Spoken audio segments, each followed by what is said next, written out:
ओम नमः शिवाय। मित्रों, महाशिवरात्रि केवल उपवास और आराधना का पर्व नहीं है, बल्कि यह वह पावन रात्रि है जब शिव तत्व जागृत होता है। यह वह शुभ अवसर है जब प्रत्येक भक्त को मोक्ष, भक्ति और आध्यात्मिक शक्ति का आशीर्वाद मिलता है। इस दिन शिव पुराण, शिव महापुराण और अन्य दिव्य कथाओं का श्रवण करना अनंत पुण्य प्रदान करता है। मित्रों, शास्त्रों में कहा गया है कि जो भक्त महाशिवरात्रि के अवसर पर शिव से संबंधित किसी भी कथा को श्रवण करता है, वह जन्म जन्मांतर के पापों से मुक्त हो जाता है। यह केवल एक धार्मिक अनुष्ठान नहीं, बल्कि आध्यात्मिक ऊर्जा को जागृत करने का माध्यम भी है। शिव कथा सुनना सिर्फ एक पारंपरिक अनुष्ठान नहीं, बल्कि यह आत्मा के उत्थान की यात्रा है। जब कोई भक्त सच्चे हृदय से भगवान शिव की कथाओं को सुनता है, तो क्या होता है? वह शिवत्व के करीब पहुंचने लगता है। शिव पुराण में वर्णित कथा के अनुसार जो कोई भी इस रात शिव की महिमा सुनता है, उसका जीवन पवित्र और सफल हो जाता है।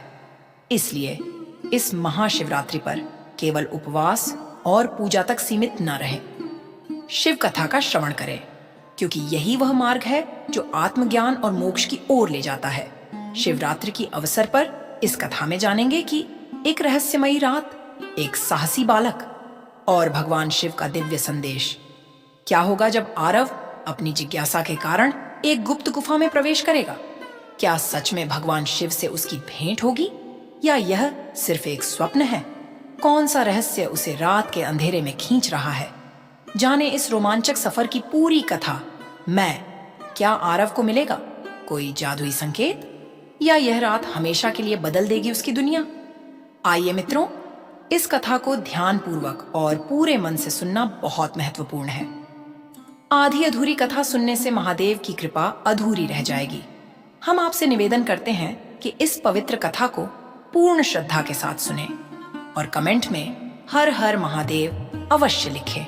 तो आइए मित्रों, पूरी श्रद्धा और भक्ति के साथ इस पावन कथा को सुने और भगवान शिव की कृपा प्राप्त करें।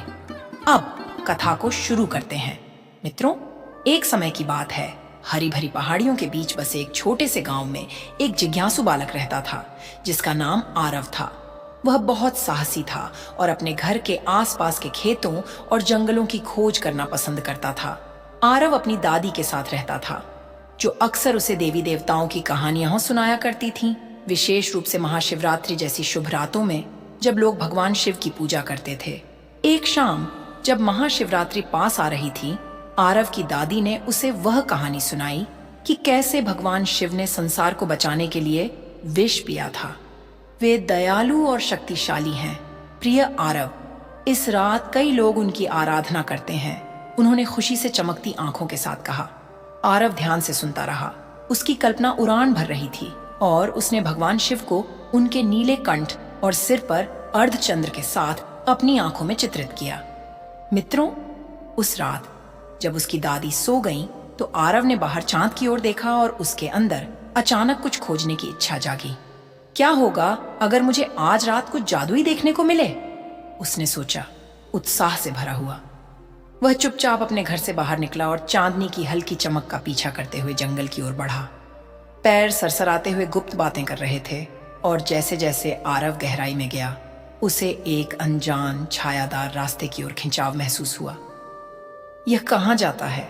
उसने सोचा। उसके दिल की धड़कन तेज हो गई। अचानक उसने एक गुप्त गुफा देखी, जिसका प्रवेश द्वार हल्की टिमटिमाती रोशनी से चमक रहा था। वाह, यह तो अद्भुत लग रहा है, आरव ने कहा और आगे बढ़ा। जैसे ही वह गुफा के अंदर गया, उसने देखा कि वहां कई छोटे दिए जल रहे थे। दीवारों पर सुंदर देवी देवताओं की नक्काशी थी और हवा में ताजे फूलों की भीनी भीनी खुशबू थी। मित्रों, आरव ने उत्सुकता से गुफा की खोज जारी रखी। यह ध्यान नहीं दिया कि वह अपने घर से कितनी दूर आ चुका था। अचानक एक हल्की ठंडी हवा चली और गुफा में जल रही रोशनी उसके चारों ओर नाचने लगी। यह क्या हो रहा है? उसने आश्चर्य से कहा। तभी गुफा में एक गहरी मधुर आवाज गूंजी। स्वागत है बालक। आरव का दिल एक पल के लिए थमसा गया। उसने देखा कि सामने एक अद्भुत दिव्य आकृति एक पत्थर के आसन पर बैठी थी, रत्नों से सुसज्जित और धुएं से घिरी हुई। यह स्वयं भगवान शिव थे। आरव की आंखें आश्चर्य से फैल गईं और वह अपनी आंखों पर विश्वास नहीं कर पा रहा था। क्या मैं सपना देख रहा हूं? उसने धीमे से फुसफुसाया। नहीं प्रिय बालक, शिव मुस्कुराए। तुम यहां अपनी जिज्ञासा के कारण आए हो। तुम क्या चाहते हो?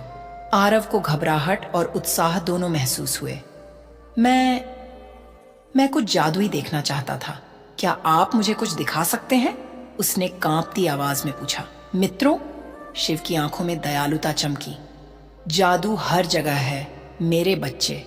यह प्रेम, करुणा और साहस में बसता है। लेकिन आज मैं तुम्हें कुछ विशेष दिखाऊंगा। शिव ने हाथ हिलाया और गुफा में एक गर्म प्रकाश फैल गया। चारों ओर छवियां तैरने लगीं। आरव ने देखा कि उसके गांव के लोग प्रार्थना कर रहे थे, नाच रहे थे और महाशिवरात्रि मना रहे थे। देखो, शिव बोले, वे इस पावन रात मेरी उपस्थिति का उत्सव मना रहे हैं। आरव ने खुशी से देखा कि उसकी दादी दीप जलाकर श्रद्धा से प्रार्थना कर रही थी। मुझे उनके पास जाना है, उसने उत्साह से कहा। शिव ने सिर हिलाया। पर पहले मैं तुम्हें इस रात का वास्तविक सार दिखाता हूं, उन्होंने कहा। गुफा अचानक एक सुंदर बगीचे में बदल गई, जहां चमकते फूल खिले थे और पैर धीरे धीरे फुसफुसा रहे थे। यह प्रेम और आशा का संसार है, शिव ने समझाया। यह मेरा ही एक भाग है, जैसे तुम हो। मित्रों, आरव के हृदय में गर्मजोशी का संचार हुआ। यह बहुत सुंदर है, उसने चकित होकर कहा। परंतु भगवान, आपने विष क्यों पिया? यह तो डरावना लगता है। शिव हल्के से हंसे। मैंने संसार की रक्षा के लिए ऐसा किया बालक। कभी कभी दूसरों की भलाई के लिए हमें अपने भय का सामना करना पड़ता है। इससे हमें साहसी बनना सीखता है। शिव के शब्दों से प्रेरित होकर आरव ने अपने डर के बारे में सोचा। वह हमेशा उन नायकों जैसा बनना चाहता था जिनकी कहानियां है उसकी दादी सुनाती थीं। मैं भी साहसी बनना चाहता हूं, उसने दृढ़ता से कहा। शिव गर्व से मुस्कुराए। तो इसे याद रखना, साहस का अर्थ भय का अभाव नहीं है, बल्कि उसके बावजूद अडिग रहना है। आरव ने सिर हिलाया और उसमें एक नया आत्मविश्वास जाग उठा। धन्यवाद भगवान शिव, मैं साहसी बनूंगा। जैसे जैसे वे बगीचे में घूमे, शिव ने आरव को गांव में प्रेम और करुणा की झलकियां दिखाईं। उसने लोगों को एक दूसरे की मदद करते हुए, खुशी बांटते हुए और पूजा के लिए दीप जलाते हुए देखा। आरव का हृदय खुशी से भर गया। ये मेरे लोग हैं, मैं अपने गांव से प्यार करता हूं, उसने भावनाओं से भरी आवाज में कहा। मित्रों, रात ढलने लगी और शिव ने आरव के सिर पर आशीर्वाद रखा। अब तुम्हें लौटना होगा, उन्होंने कहा। मेरी कृपा और साहस व प्रेम की भावना को अपने साथ ले जाओ। आरव जाना नहीं चाहता था, पर उसे अपनी दादी के पास लौटना था। पल भर में गुफा फिर से बदल गई और आरव खुद को द्वार पर खड़ा पाया। अलविदा भगवान शिव, इस सब के लिए धन्यवाद, उसने खुशी और भावुकता से कहा। याद रखना, मैं सदा तुम्हारे साथ हूं, शिव की आवाज हवा में गूंज उठी। आरव दौड़ते हुए घर पहुंचा। उसका दिल रोमांच और आश्चर्य से भरा हुआ था। जैसे ही वह अपने घर पहुंचा, उसने देखा कि उसकी दादी बाहर चिंतित खड़ी थीं। आरव, तुम कहाँ थे? उन्होंने घबरा कर पूछा और उसे गले से लगा लिया। मैं एक गुफा में था, आरव ने उत्सुकता से कहा, और मैंने भगवान शिव से मुलाकात की। उन्होंने मुझे जादू और प्रेम दिखाया। उसकी दादी ने कोमलता से मुस्कुराते हुए उसे देखा, पर उनकी आंखों में चिंता थी। तुम्हें इस तरह अकेले नहीं जाना चाहिए मेरे बच्चे। पर बताओ, तुमने क्या सीखा? मित्रों, आरव ने गहरी सांस ली और शिव के शब्दों को याद किया। मैंने सीखा कि साहस का अर्थ डर से भागना नहीं, बल्कि उसका सामना करना है, और प्रेम हर जगह है, उसने उत्तर दिया। उसकी आंखों में ज्ञान की चमक थी। उसकी दादी की आंखों में गर्व झलकने लगा। यह बहुत खास सीख है आरव। जब उन्होंने महाशिवरात्रि के दीप जलाए, आरव ने अपने गांव, अपनी दादी और भगवान शिव की दिव्य उपस्थिति से गहरा संबंध महसूस किया।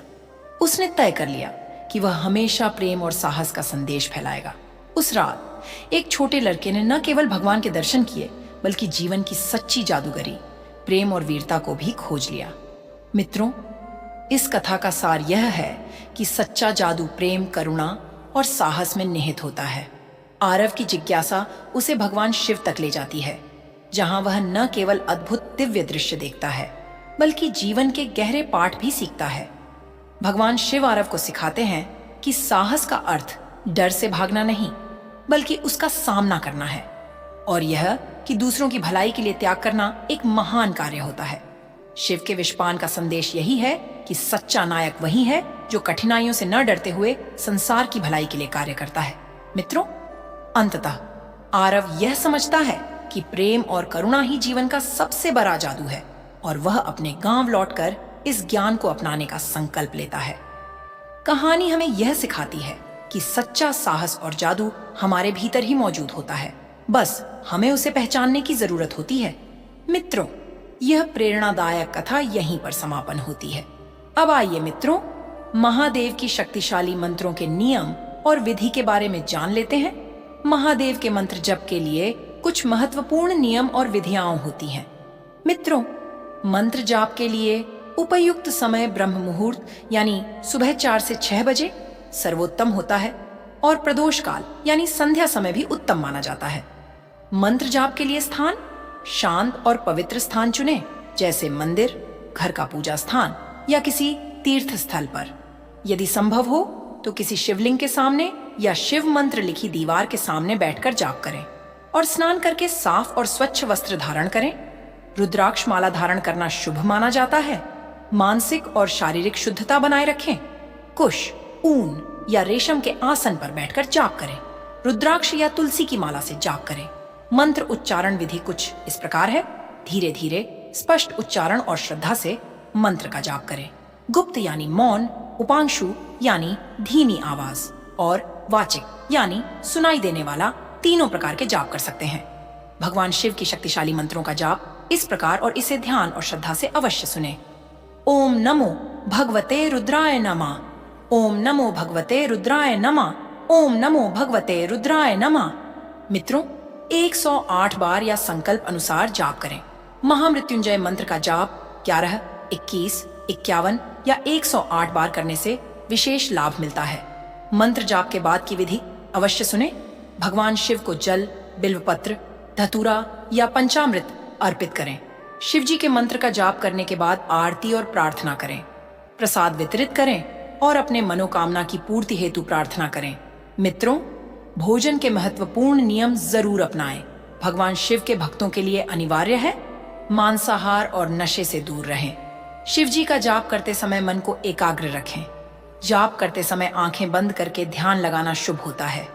मित्रों, महादेव की शक्तिशाली मंत्र और नियम विधि यहीं पर समाप्त हो जाती है। हमारी कामना है कि आपके जीवन में सुख, शांति और भगवान शिव की कृपा बनी रहे। मित्रों, वीडियो देखने के लिए आपका हृदय से धन्यवाद। यह विशेष दिन हमारे जीवन में सकारात्मक ऊर्जा और भक्ति का संचार करता है। कृपया अपने विचार कमेंट में साझा करें और हर हर महादेव लिखना न भूलें। आपके कमेंट्स मुझे और भी प्रेरित करेंगे।